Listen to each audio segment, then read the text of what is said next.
제1권사의 헌신 예배 때였는지 제2권사의 헌신 예배 때였는지는 정확히 기억이 안 납니다. 그런데 제가 이렇게 설교를 시작한 적이 있어요. 여러분, 권사님 하면 제일 먼저 어떤 모습이 떠오릅니까? 이렇게 질문하면서 설교를 시작했던 적이 있는데, 그때 제가 드렸던 답은 기도하는 모습. 권사님 그러면 기도하는 권사님 하는 모습이 제일 먼저 떠오른다라고 말씀을 드리면서 기도하는, 평생토록 기도하는 권사님들 되십시오 라고 말씀을 전한 적이 있습니다. 자, 그런데 이 모습 말고 또 권사님 하면 이 모습 외에 또 떠오르는 모습이 어떤 모습일까요?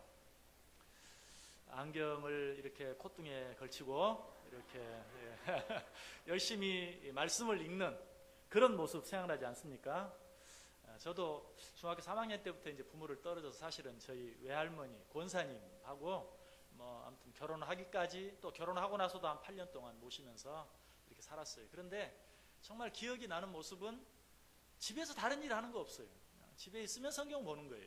항상 안경 콧등에 걸치고 성경 보는 모습, 그런 모습이 생각이 납니다. 물론 요즘 권사님들은, 특별히 제2권사의 권사님들은 너무 젊으셔가지고 아직 이 정도는 또 아니실지 모르지만 어쨌든 안경을 어떻게 쓰는가와 상관없이 얼마나 성경을 보고 있는가 꼭 한번 확인해 보시길 바랍니다. 권사님의 모습 하면 기도하는 모습, 성경 보는 모습인데, 과연 나에게서는 내 자녀들이, 내 남편이, 우리 교회 성도들이 얼마나 내 모습 속에서 기도하는 모습, 그리고 말씀 보는 모습을 볼 수 있을까?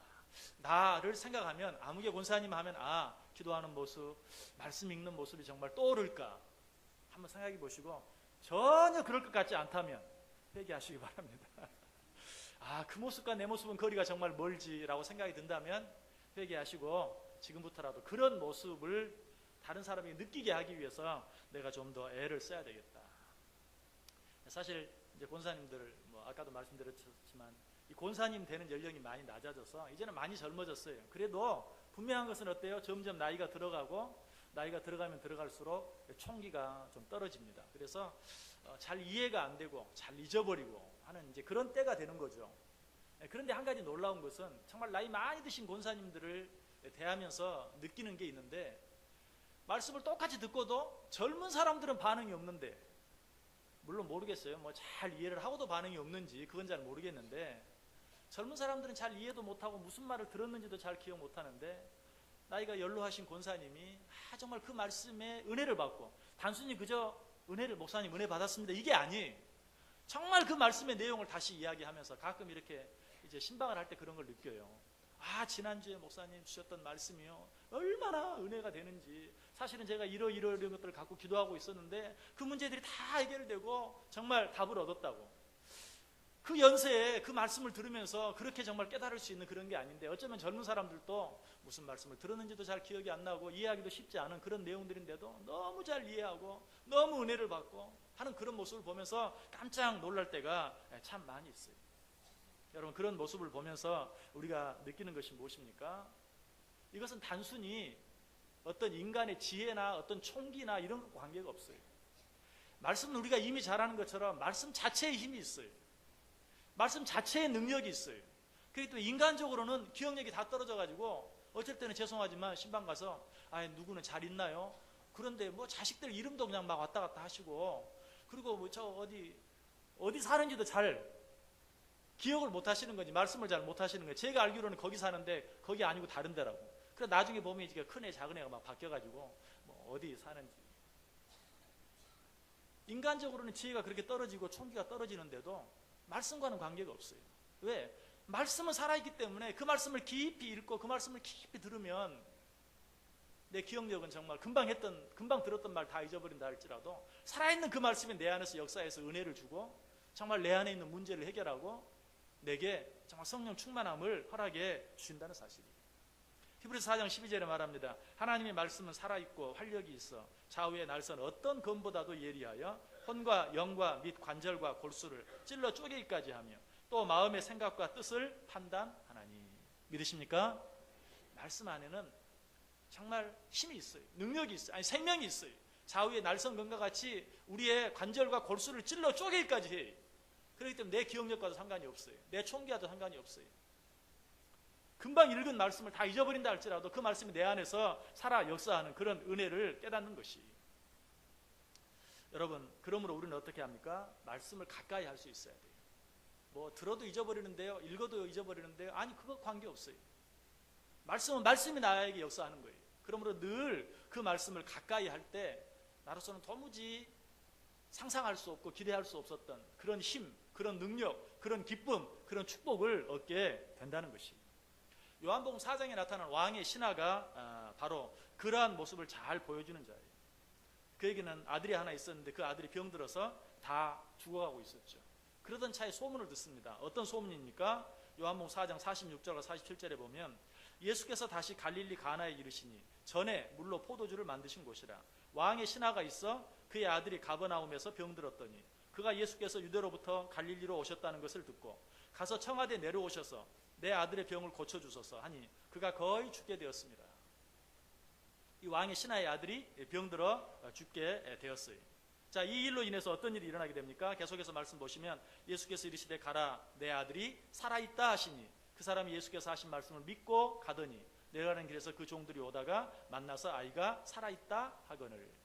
자, 병든 아이가 어떻게 됐어요? 다시 살아났어요. 병이 깨끗하게 치료되어졌어요. 자, 우리는 이런 놀라운 기적이 어떻게 일어나게 됐는지 잘 알죠. 무엇 때문에? 이 왕의 신하의 믿음 때문에.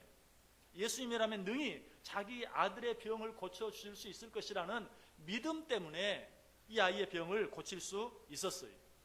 그리고 내 아들이 살았다 라고 말했을 때 역시 또 그 말을 믿고 주저하지 않고 돌아서서 자기 집으로 돌아갔을 때 정말 병 가운데서 고침을 받고 살아난 그런 아들의 모습을 볼 수 있었다는 것이.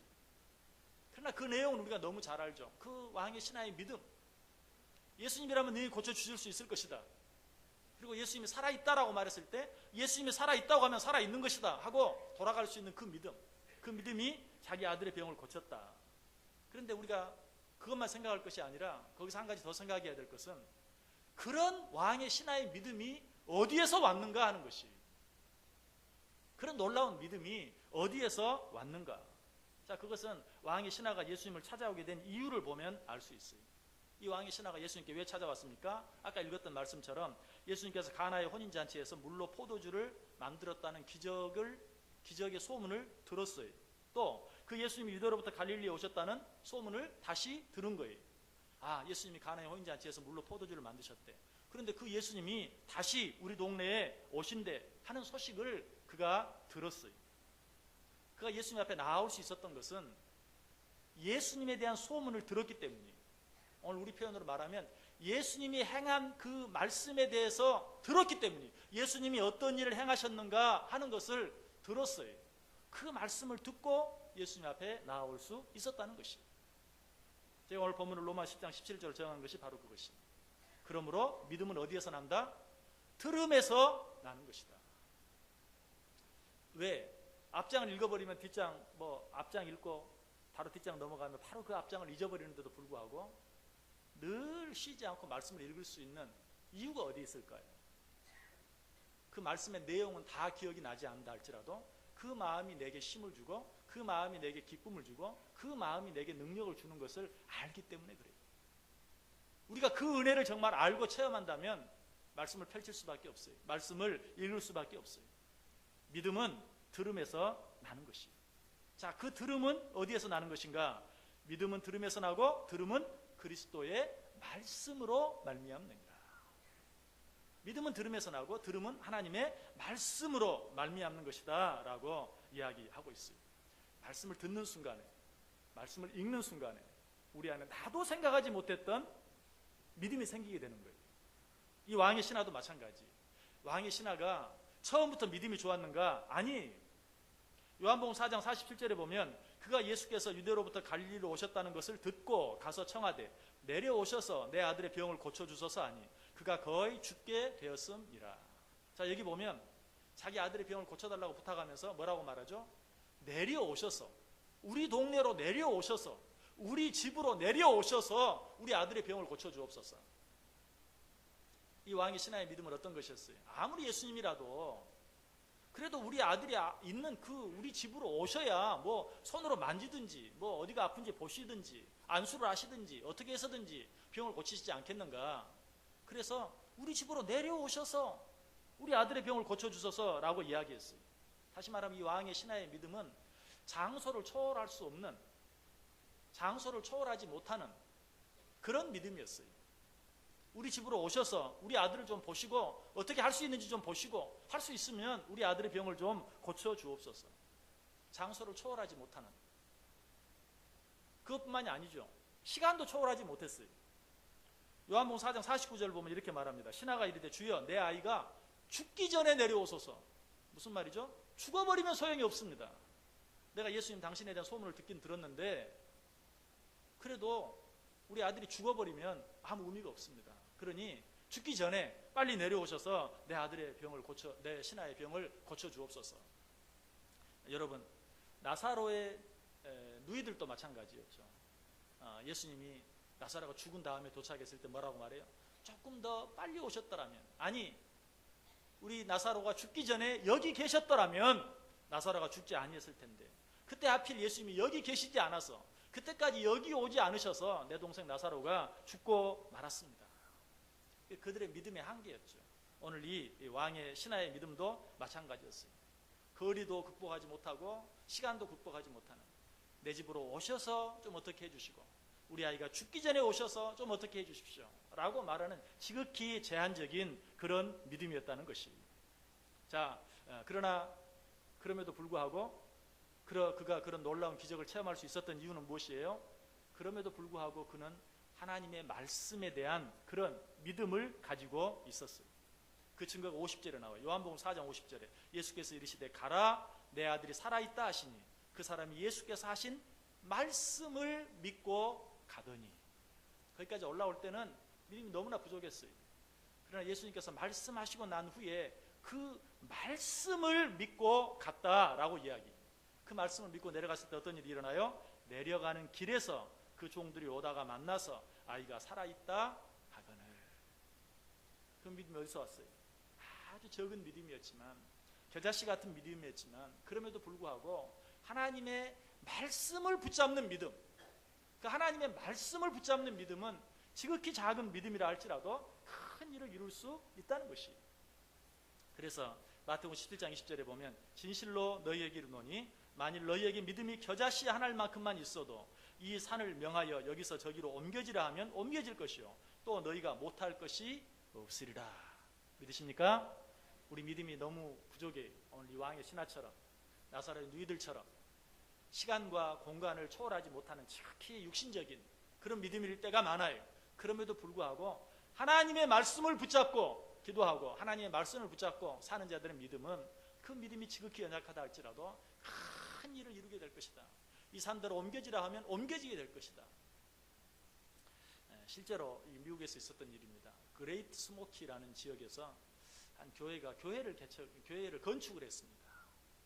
오랫동안 힘들게 어렵게 교회를 잘 건축해서 이제 준공 검사를 받게 되었어요.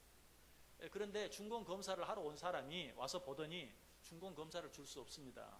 왜? 교회는 잘 지었는데 주차장 면적이 이 교회 면적과 맞지 않습니다.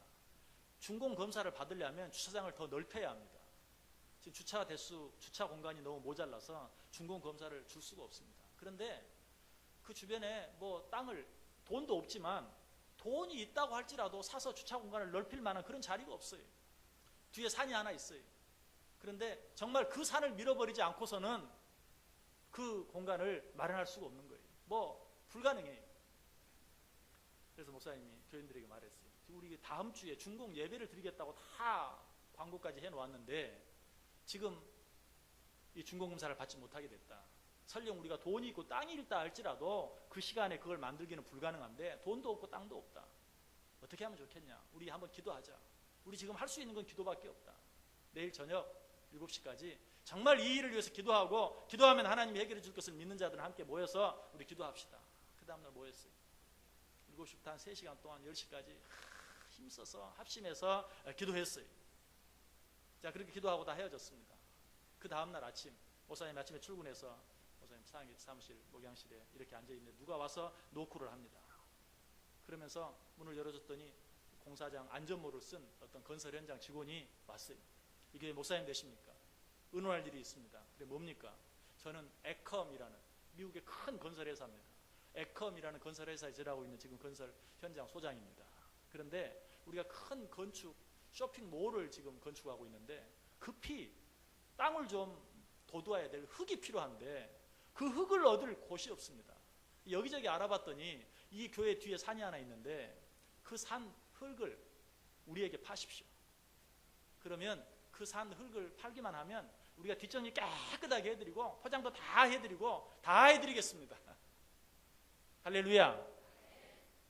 여러분, 그래서 흙 돈 주고 팔고 그 뒤에 흙 떠간 자리에 포장 다 해서 말끔하게 주차장 만들어서 중공 예배를 드렸다는 것이, 여러분, 이거 실제로 일어난 일이에요.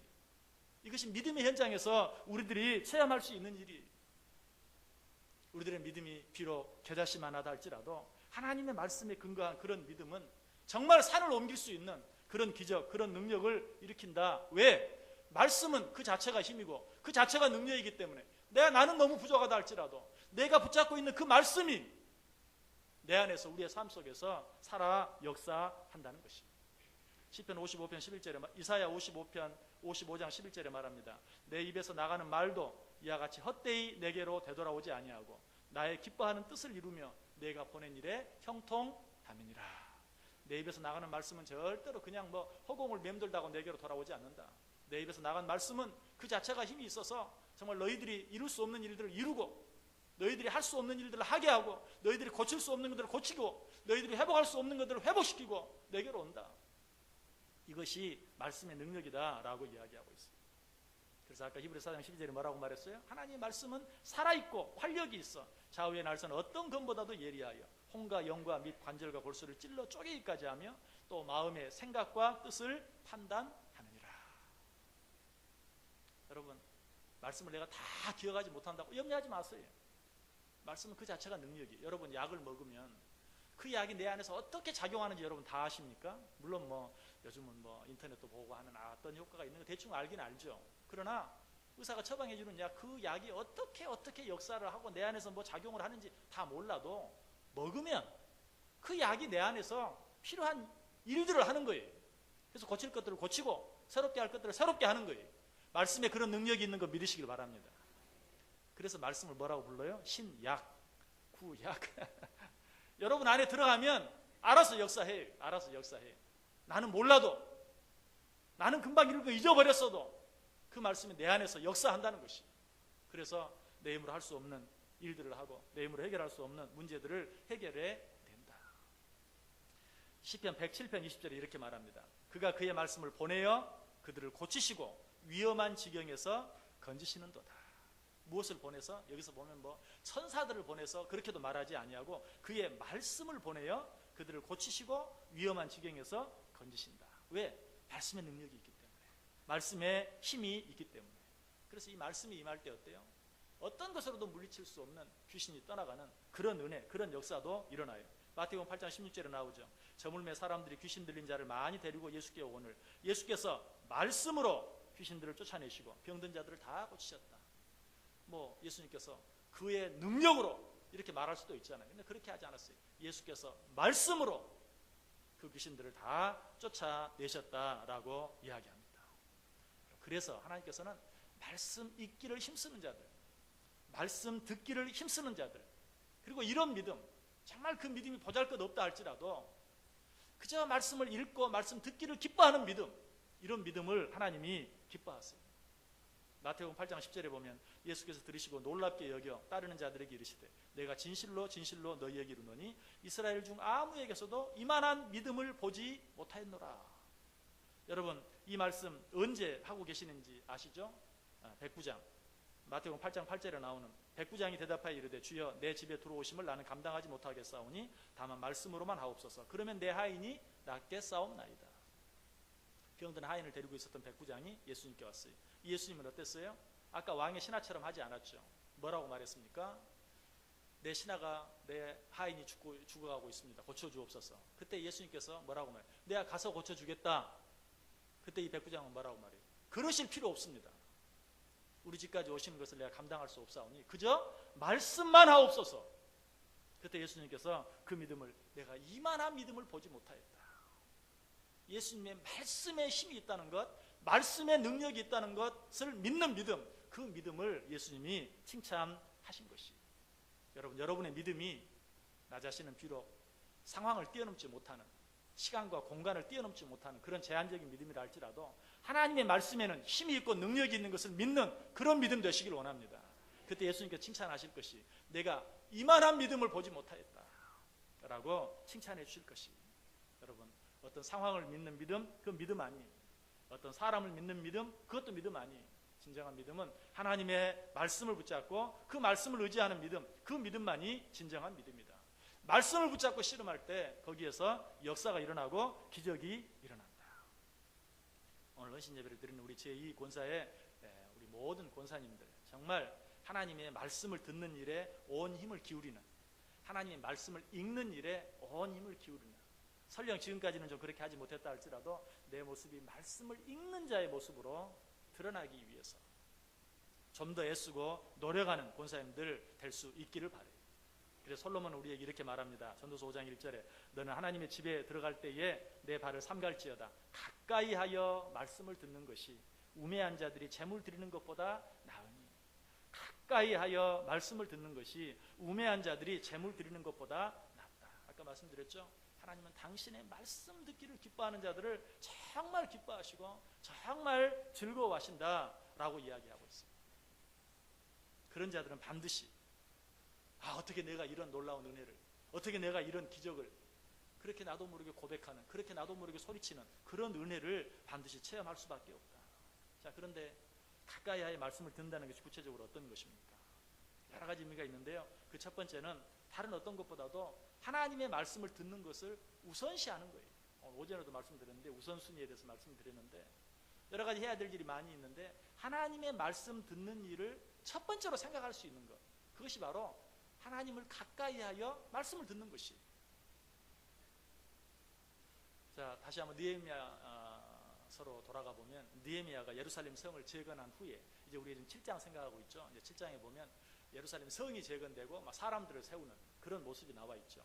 사람까지 다 세우고 난 후에 8장에 가면 어떤 일을 하는 줄 아세요? 제일 먼저, 그러니까 건물도 세우고 사람도 세우고, 제가 그걸 다른 걸로 비유해서 얘기하면 하드웨어도 만들고 소프트웨어도 만들고, 그리고 나서 제일 먼저 한 일이 뭐였습니까? 여러분이 느헤미야서 8장 보면 하나님의 말씀을 듣는, 학사 에스라를 데려다가 하나님의 말씀을 듣는, 제일 먼저 하나님의 말씀을 듣는 일을 볼 수 있어요. 여러분, 당시 상황이 어땠다고요? 예루살렘 성 재건을 해놓았지만 내 살집도 지금 제대로 마련되지 않은, 아직 먹고 살 문제가 해결되지 않은 그런 상황이었지만 그런 일 다 제껴두고 먼저 하나님의 말씀을 듣는, 그랬을 때 그 수문 앞 광장에 모였던 사람들에게 놀라운 역사가, 은혜가 그들에게 쏟아졌던 것을 보게 돼요. 이 은혜가 누구에게 임했다고요? 하나님을 가까이의 말씀을 듣는 자들, 다른 어떤 일보다도 말씀 듣는 일을 우선시하는 자들에게 일어났다는 것이에요. 여러분, 또 한 사람, 예수님의 발 아래 앉아서 말씀을 들었던 마르다의 동생 마리아, 예수님이 그를 칭찬하죠. 뭐라고 칭찬합니까? 네가 좋은 것을 택하였으니 빼앗기지 아니하리라. 주님을 가까이에 말씀 듣는 일을 주님께서 뭐라고 평가해요? 네가 좋은 것, 누구도 빼앗아갈 수 없는 것을 네가 잘 선택했다, 정말 귀한 선택을 했다라고 칭찬하고 있는 것을 보게 돼요. 여러분, 이처럼 가까이에 말씀을 듣는다는 것은 하나님의 말씀에 항상 최우선권을 두는 그런 삶을 말한다.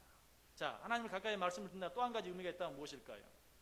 그저 귀로만 말씀을 듣는 것이 아니라 그 말씀을 듣기 위해서 우리의 물질, 우리의 시간, 우리의 건강까지도 희생하면서, 어쩔 때는 정말 피곤하고 힘들기도 해요. 어쩔 때는 또 그렇게 하기 위해서요, 정말 택시를 타고 바쁘게 와야 할 때도 있어요. 그럼에도 불구하고 시간과 물질과 건강을 투자해 가면서까지 하나님의 말씀을 듣는 일을 하면 양보하지 않는 바로 그런 태도를 말해요. 여러분, 요즘에는 말씀 듣는 것라고 말하니까 말씀 듣는 방법이 얼마나 많이 있습니까? 편안하게 집에서 컴퓨터를 켜놓고 TV를 켜놓고 얼마든지 하나님 말씀을, 저보다 설교 잘하는 목사님들의 좋은 말씀들을 얼마나 많이 들을 수 있는지 몰라요. 그러나 거기에는 한계가 있어요. 우리의 물질과 우리의 시간과 우리의 건강을 투자해서 하나님의 말씀을 듣는 것과 제 아무리 좋은 말씀이라도 집에 편안히 앉아서 TV로 컴퓨터로 듣는 말씀과는 엄청난 차이가 있어요. 여러분 아마 음악이나 뭐 이런 것들을 별로 좋아하지 않는 분들은 비싼 돈 내고 거기 가서 음악 듣는 사람들 좀 이상하지 않아요? 이 TV 뭐 좋은 음반 사다가 들으면 뭐 더 방해 안 받고 좋은 노래를 잘 들을 수 있는데 얼마나 비싼 그런 돈을 내고 거기 가서 듣는 사람들 잘 이해가 안 되잖아요. 그렇죠? 그러나 그 가치를 아는 사람은요 절대 그렇지 않아요. 뭐 음반으로 TV에서 보여주는 거, 사실 TV에서 보면 앞에서 노래하는 가수 얼굴을 더 잘 볼 수도 있어요. 그런데 극장에 가 직접 보면 어때요? 얼굴도 잘 안 보여요. 어쩔 때는. 물론 뭐 요새는 대형 스크린도 만들어 놓고 하긴 하지만 그래도 비싼 돈 주고 오늘같이 추운 날 뭐 야외에서 한다고 하더라도 돈 내고 또 가서, 왜? 집에서 음반으로 TV로 컴퓨터로 듣는 것과는 비교할 수 없는 그것이 무엇이 있어요. 돈 내고 시간 들여서 거기까지 가는 거예요. 그렇게 하다가 감기도 걸리죠. 건강에 손해나기도 해요. 그럴 줄 알면서도 가요. 여러분 말씀 듣는 것도 마찬가지. 집에서 편안하게 말씀만 들으면 되지 않습니까? 말씀에 생명이 있다면서요, 능력이 있다면서요, 듣기만 하면. 그러나 그것과는 비교할 수 없어요. 하나님의 전에 나와서 하나님의 전에 나오기 위해서 시간과 물질과 건강을 투자해서 하나님 앞에 나와 말씀을 들을 때 그 말씀을 통해 주어지는 은혜, 그 말씀을 들을 때 들을 수 있는 은혜, 이것과는 정말 비교할 수 없는 그런 은혜가 우리 가운데 주어진다. 그래서 마리아도 뭐 일하면서도 들을 수 있었겠죠. 마르다는 그렇게 생각했을 거예요. 야, 내 일 좀 들어주면, 도와주면서 들어라. 예수님의 말씀이야 일하면서도 들을 수 있지 않느냐. 그러나 마리아는 그러지 않아요. 예수님 발 아래 앉아서, 가까이 앉아서 그 말씀을 들었어요. 그때 예수님은 칭찬했어요. 네가 좋은 것을 택했다. 절대로 빼앗기지 아니할 것이다. 여러분 혹시 하나님의 말씀을 들으면서도 뭐 말씀에 능력이 있고 생명이 있다는데 나는 정말 그런 은혜를 별로 체험해보지 못했습니다 라고 생각하는 분이 있다면, 내가 얼마나 말씀을 우선시했는가 하는 것과 더불어서 내가 하나님의 말씀을 듣는 일을 위해서 내 시간과 내 물질과 내 건강을 얼마나 희생하고 얼마나 투자하며 하나님의 말씀을 들었는가 한번 생각해 보세요. 그 은혜를 체험하지 않은 사람에게는 아까 10만 원을 내도 20만 원을 내더라도 그래도 가서 직접 듣는 게 훨씬 나라고 아무리 이야기해도 그 감동을 체험해 보지 않은 사람은요 절대로 그 표를 사가지고 극장에 가지 않아요. 여러분 정말 내가 나의 가장 귀한 것들을 뒤로 하고 세상 사람들이 가장 중요하게 생각하는 것들을 다 뒤로 하면서 하나님의 말씀을 먼저 생각하고 하나님의 말씀을 먼저 듣기 위해서 애썼는가 한번 생각해 보세요. 또 한 가지, 가까이 하여 말씀을 듣는다라는 것은 모든 말씀이 내게 주시는 말씀이다. 여러분 예수님 발 아래 앉아서 마리아가 말씀을 들을 때 예수의 말씀을 누구에게 주시는 말씀으로 받았겠어요? 저기서 일하고 있는 언니 마르다를 위해서 줬다고 생각했을까요? 아니, 지금 그 발 아래 앉아서 있는 자기에게 주는, 예수님이 하시는 그 모든 말씀을 자기에게 주는 말씀으로 받은 거예요. 그것이 하나님을 가까이에 말씀을 듣는 거예요. 여러분이 또 한 번 말씀을 듣기는 듣는데 오늘도 보십시오. 내가 이렇게 오후 시간까지 피곤한데도 그냥 앉아서 말씀 듣고 있지 않습니까? 그런데도 나는 그렇게 말씀의 은혜를 깊이 체험해 보지 못했습니다. 그렇다면 정말 이 말씀이 나에게 주시는 말씀으로 받았는가? 오늘 제2권사의 헌신예배인데 혹시 제2권사의 회원이 아니신 분들은 그래 맞아, 권사들이 정신 차려야지 말이야, 말씀도 읽고 기도하기도 해야지 이러면서 말씀 듣는 분 계십니까? 그렇게 들으면 그 말씀이 은혜가 될 리가 없죠. 또 권사님들 가운데도 아직 뭐 난 이 정도는 아니야, 조금 더 있어야지 하면서 또 시간 또 자기를 기다리고 계시는 분 계세요. 그러면 또 역시 은혜가 안 되죠. 내게 주시는 말씀으로 받는 것이 하나님을 가까이 하여 말씀을 듣는 것이, 그런 자들에게는 놀라운 변화가 일어난다. 그래서 성경을 읽으면서도 회개하라 천국이 가까웠느니라, 이 독사의 자식들아 이렇게 말하면 아이고 이 말은 누가 들어야 되는데 라고 생각하고, 그냥 자기 자신에게는 뭐 하나님을 사랑하는 자, 그 뜻대로 부르심을 입은 자들에게는 합력하여 선을 이루느니라 아멘, 그런 말씀만 내게 주시는 말씀으로 받고 말씀도 가려서, 여러분 그렇게 할 때 말씀이 내 안에 살아서 역사하지 못하는 것입니다. 가끔 약을 먹을 때 정말 그러는 분들이 있어요. 너무 똑똑하고 너무 잘나가지고 의사가 다 지어줬는데도 다 빼고 이거 필요 없어요. 몇 가지만 딱 해서 이거만 먹으면 돼. 잘도 낫겠다. 예, 정말 그럴 때가 많아요. 하나님의 말씀을 그렇게 받아요. 그렇게 받는 분들이 많이 있어요. 그럴 때는 그 말씀의 역사를 체험하지 못하는 거예요. 여러분 모든 말씀을 내게 주시는 말씀으로 받을 때 그 말씀이 내 안에 살아 역사한다. 자, 그럼 우리 이렇게 한번 질문해 볼 필요가 있어요. 말씀은 능력이 있다면서요. 그러면 내가 어떻게 받든지 막 그냥 내가 게으름을 피우고 있고 뭐 남에게 주는 말로 생각을 하고 있고 하더라도 그냥 말씀이 내 속을 비집고 들어와서 내 속을 뒤엎어 놓으면 되지 않습니까? 물론 필요할 때는 그렇게 하기도 해요. 그런데 일반적으로 우리 하나님은 인격적인 하나님, 기다리세요. 내가 내 마음을 활짝 열고 그 말씀을 정말 내게 주시는 말씀으로 아멘으로 받을 때까지 기다려요. 왜? 그로 인해 내 기쁨이 충만하게 하기 위해서 그래요. 그래서 요한계시록 3장 20절에 보면 볼지어다 내가 문 밖에서 두드리노니 누구든지 내 음성을 듣고 문을 열면 내가 그에게로 들어가 그로 더불어 먹고 그는 나로 더불어 먹으리라. 볼지어다 내가 문 밖에서 두드리노니 누구든지 내 음성을 듣고 문을 열면 문을 열기를 기다려요. 그래서 여러분 성화 가운데 예수님이 문 앞에 서 있는 그림이 있잖아요. 근데 그 그림을 자세히 보시면요 문 손잡이가 없어요. 예수님이 열 수 있는 게 아니에요. 안에서 열어야 문이 열려지게 돼 있어요. 그래서 명화예요. 누구든지 내 음성을 듣고 문을 열면, 여러분 이 말씀은 제가 전에도 한번 설명을 드렸어요. 어떻게? 이 말씀은 우리는 흔히 그냥 예수 안 믿는 사람에게 복음을 전하고 그 사람이 그 복음을 받고 예수 그리스도를 믿으면 예수 그리스도를 영접하면 구원받는다. 아니, 요한계시록 이 말씀은 안 믿는 사람들에게 주는 말씀이 아니라 믿는 교회들에게 주는 이야기였어요. 너희들이 나를 믿느냐, 하나님을 믿느냐, 그렇다면 내 음성을 잘 들어라. 너희들에게 주는 말씀으로 받아라. 내 말씀을 받고 너희들이 문을 열면 내가 너에게로 들어가서 너로 더불어 먹고 너는 나로 더불어 먹을 것이다. 그 무슨 말이에요? 정말 그 안에서 잔치가 일어난다는 것이, 네 신앙생활이 정말 기쁘고 정말 잔치와 같은 축제와 같은 그런 신앙생활이 될 것이다 라는 것이. 여러분 하나님의 말씀을 가까이에서 그 말씀을 들어보세요. 내게 주시는 말씀으로 받아보세요. 내게 주시는 말씀인 줄 알고 마음 문을 활짝 열어보세요. 주님을 가까이 하면요 내 뒤에 있는 사람, 옆에 있는 사람 보이지 않아요. 그래서 말씀을 들을 때도 우리가 앞자리가 좋다. 여러분 저 뒤에 앉아있으면 있잖아요, 앞사람이 뭐 장난하고 딴짓하면 저 사람이 뭐 하는 거야, 딴짓하고 다 보이잖아요. 맨 앞에 있으면 어때요? 누가 다른 사람이 뭐 하는지 뒤에 있는 사람은 보이질 않아. 그저 말씀 전하는 사람만 보죠. 그러니까 똑같은 상황이면 더 큰 은혜가 되는 거예요. 여러분 말씀 앞에는 항상 두 가지 서로 다른 결과가 있습니다. 다른 태도가 있어요. 어떤 태도가 있습니까? 하나님 말씀을 들을 때 이사야처럼 화로다 나여 망하게 되었도다. 나는 입술이 부정한 자로다. 통회하고 자복하고 회개하고 새롭게 다짐하고 결단하는 그런 결과. 또 한 가지 결과는 어떤 결과입니까? 하나님이여 나는 토색하고 간음하며 도둑질하는 저 사람들이나 세리들과 같지 아니함을 감사하나이다. 바리새인과 같은. 하나님의 말씀을 듣고도 나는 아무개 같지 않은 것을 감사하나이다. 그 말씀을 내게 주는 말씀으로 받지 않는 것이죠. 여러분 그 사람은 어때요? 오히려 그 말씀으로 인하여 더 마음이 완악해지고 더 손해가 나는 그런 일들을 보게 돼요. 자, 그런데 이것도 하나님을 가까이 하여 하나님의 말씀을 들으라 라는 말씀이 주는 의미 전부가 아니에요. 보다 중요한 한 가지 의미가 더 있어요. 가까이 하여 하나님의 말씀을 들으라. 무슨 의미일까요? 말씀을 읽고 말씀을 듣고 읽고 듣는 것으로 끝나지 아니하고 그 말씀대로 순종하는 것이죠. 여러분 자녀들이 이렇게 말 많이 해봤죠? 제발 말 좀 들어라. 근데 아들이 듣고 있어. 그럼 어때요?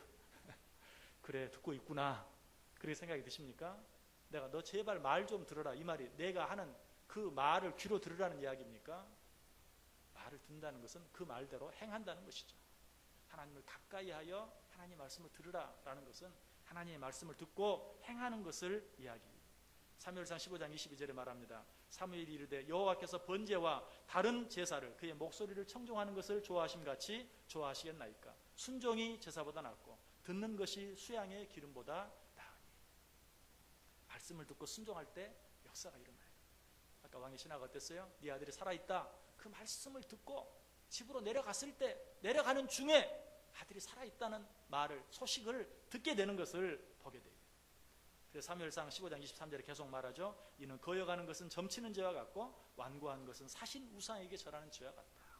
말씀을 듣고도 행하지 않는 것은 사신 우상을 섬기는 것과 같다. 야고보서 1장 22절에서 뭐라고 말합니까? 너희는 말씀을 행하는 자가 되고 듣기만 하여 자신을 속이는 자가 되지 말라. 말씀을 마칩니다.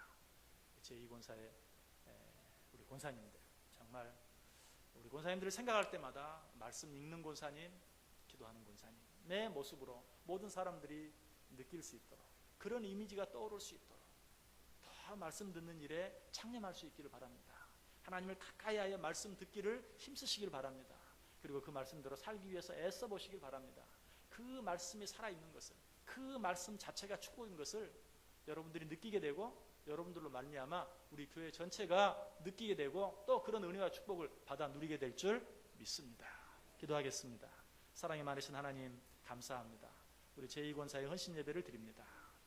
정말 말씀을 가까이 하고 말씀을 사랑하고 말씀 읽기를 좋아하고 말씀 듣기를 기뻐하는 귀한 권사님들 되게 하시고, 그래서 우리 온 성도들에게, 남편에게, 자녀들에게 본이 되고 덕이 되는 우리 권사님들 되게 해 주옵소서. 우리 온 성도들 같은 은혜 주셔서 하나님의 말씀 붙잡음으로 말미암아 그 말씀에 살아있음을 날마다 느끼고 체험하는 기적과 같은 삶을 살아갈 수 있는 우리 모두 되게 해 주옵소서. 예수님의 이름으로 기도드리옵나이다. 아멘. 귀한 말씀